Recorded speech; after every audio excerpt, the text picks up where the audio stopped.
court has ruled is that we must hand back the decision-making process to the very people that signed us up to the European project in the first place.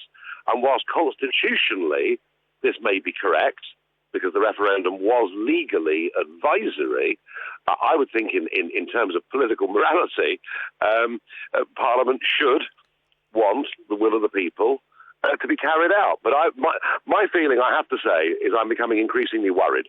I see MPs from all parties, now saying, oh, well, actually, we should stay part of the single market.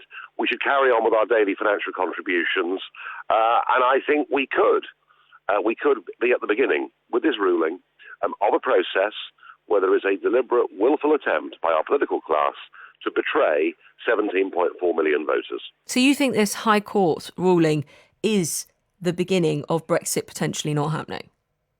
I think it's the beginning of an attempt by our political class to effectively water down what the people of this country voted for. Yes, I do. What's wrong with the vote in Parliament? Do you think Theresa May would be frightened that she could lose? She would lose. She would lose. I mean, if she went for, and it was perfectly clear what we voted for, we voted to leave political union, we voted to leave the single market. Both sides said this all the way through the campaign. If there was a vote today in the House of Commons on whether leaving the single market should be part of the Article 50 process, and if the Prime Minister stuck with the electorate, I think she would lose that vote.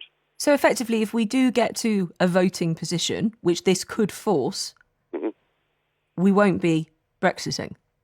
Well, we will be half Brexiting, is my guess, is that legally we may well get out of some aspects of EU membership, but if we stay in the single market, we finish up with all of our businesses being regulated somewhere else, and indeed a court in Luxembourg that can overrule our own Supreme Court. And if that happens, it will be a supreme act of betrayal.